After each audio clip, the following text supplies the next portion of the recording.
Mesdames et messieurs, bonsoir et bienvenue dans l'invité de la rédaction. Le monde entier a les yeux rivés sur le Vatican. Robert Francis Prévost, élu 267e pape. Le souverain pontife tout juste élu a choisi pour nom Léon XIV. 4 tours, 2 jours de scrutin, c'est ce qu'il aura fallu pour les 133 cardinaux réunis dans la chapelle Sixtine pour élire le nouveau pape. Quelles sont les attentes des fidèles catholiques? Quels seront les défis du nouveau pape? On reçoit ce soir Daniel Nourissa, curé de Rabat. Bonsoir, merci d'être avec nous ce soir.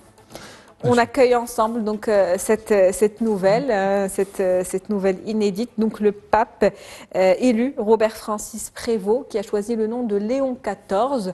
Tout d'abord, est-ce que c'est une surprise et pourquoi le choix de ce nom, Léon XIV? Alors le cardinal Prévost, c'est une surprise, même s'il faisait partie des nominés, mais c'était un nominé un petit peu marginal. Voilà, un cardinal américain. On reste en Amérique, mais on passe du sud au nord. Sans doute un enjeu important pour dire ce pays il a une responsabilité dans le monde entier pour faire de la paix.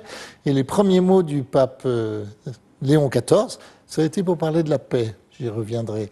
Pourquoi a-t-il choisi ce nom? Je ne sais pas, mais j'imagine.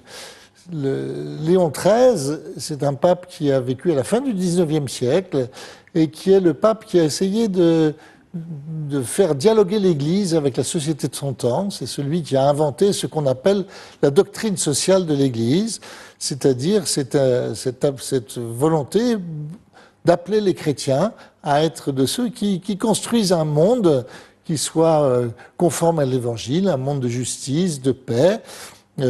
Très concrètement, le pape Léon XIII, avec son encyclique très importante, qui s'appelle Rerum Novarum, des choses nouvelles, il se met à réfléchir en disant il se passe des choses nouvelles dans notre monde qu'on n'a jamais vues jusqu'à maintenant.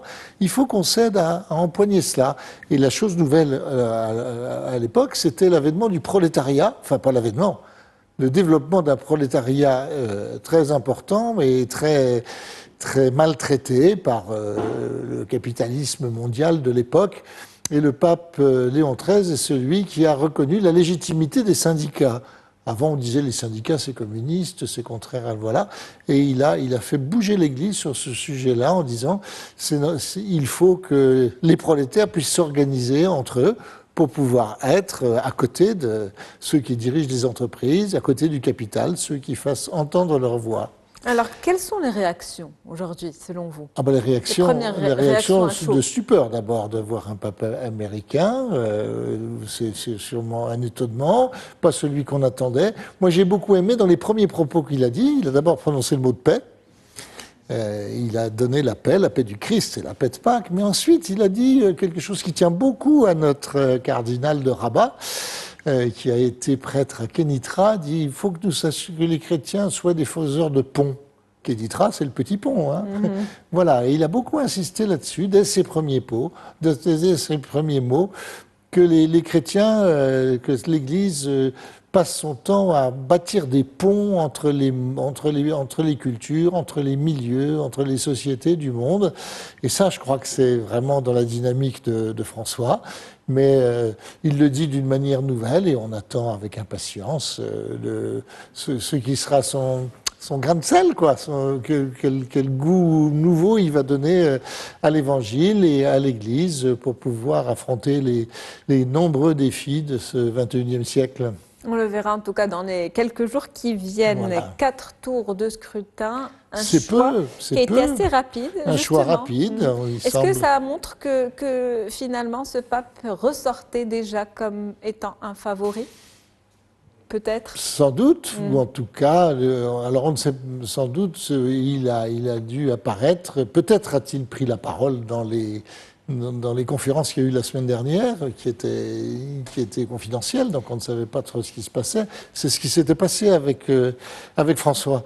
Justement, c'est le signe que les congrégations générales, en amont, sont très importantes. Ont été non seulement importantes, mais très utiles peut-être dans ce cas. D'abord, ça permet aux cardinaux de se connaître, de se repérer les uns les autres, de se connaître, de s'entendre, et puis ça permet à tel ou tel de bousculer un peu l'ensemble du conclave en lui disant mais qu'est-ce qui est urgent aujourd'hui dans le monde? Et j'entends un pape américain qui dit il faut construire des ponts. C'est assez étonnant et inédit quand on voit ce que les États-Unis sont en train de faire actuellement, où ils sont plutôt à distance des ponts, si je puis me dire. On voit bien, Justement, voilà. quelles sont les attentes aujourd'hui justement des fidèles catholiques à travers le monde? Qu'attendent-ils de ce nouveau pape?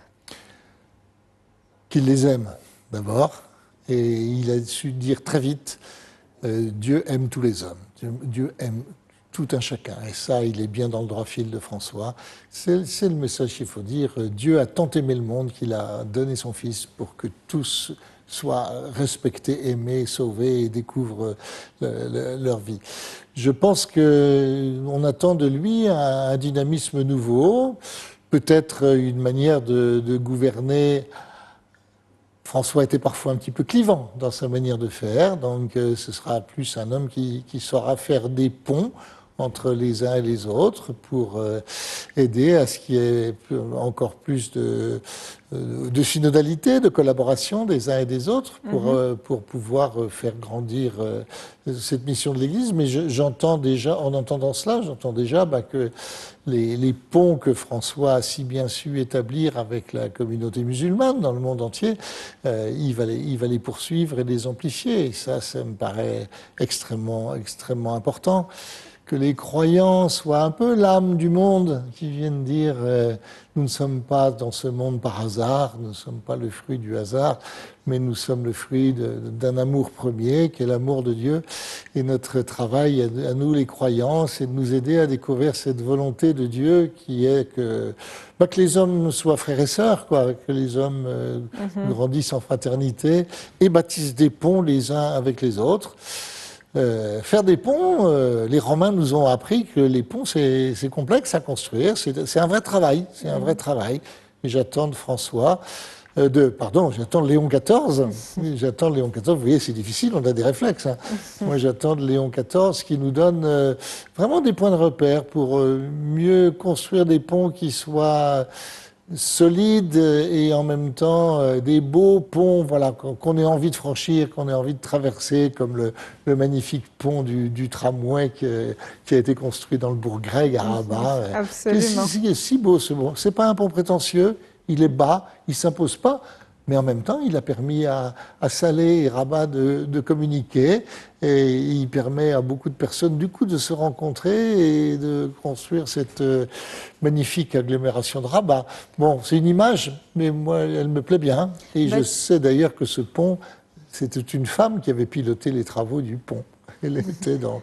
Voilà. Ce qui est important à noter, voilà. Bâtir des ponts pour construire la paix. Voilà. Aujourd'hui, c'est l'objectif justement avec cette actualité. Et la justice, il faut des ponts de justice. Voilà, dans ce contexte de cette annonce, parlons justement du Maroc, des chrétiens qui vivent aujourd'hui au Maroc. Vous, en tant que curé ici à Rabat, quelles sont vos observations, quels sont vos ressentis, quelle expérience avez-vous vécu ces dernières années ici? Alors j'aime dire, je suis venu au Maroc pour 3 ans, pour travailler, servir peut-être 3 ans ou 6 ans ici, et ça fait 20 ans que j'y suis. Ça veut dire que c'est révélateur. C'est révélateur. J'ai aimé l'église au Maroc, je l'ai trouvée intéressante et cette église de périphérie, comme aimait dire François, qui peut du coup inventer des choses, mais en même temps l'accueil du Maroc et l'accueil des Marocains est étonnant. Parce que vous avez un véritable talent pour accueillir et pour construire de l'amitié. Et j'aime y trouver ma place et notre église se sent accueillie. Vous savez, c'est la surprise des étudiants subsahariens qui viennent là, qui pensent qu'ils arrivent dans un pays musulman, il faudra qu'ils se cachent pour prier. Puis ils trouvent des églises ouvertes, accueillantes et pleines, puisque nous avons la pleine liberté de culte au Maroc. Et ça, je crois que c'est intéressant. Et puis, on peut inventer des choses inattendues, inédites, uniques au monde. L'Institut Al-Muwafaqa, Rabat, catholiques et protestants, construisant ensemble, permettant ensemble à des jeunes ou des moins jeunes d'apprendre leur foi, mais en même temps de le faire dans l'esprit du dialogue interreligieux avec les musulmans.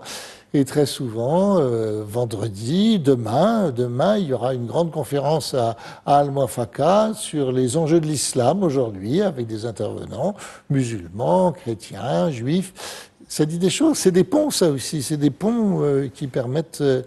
et cette terre, je crois, est une terre originale, un peu prophétique pour vivre cela, et je m'en réjouis beaucoup.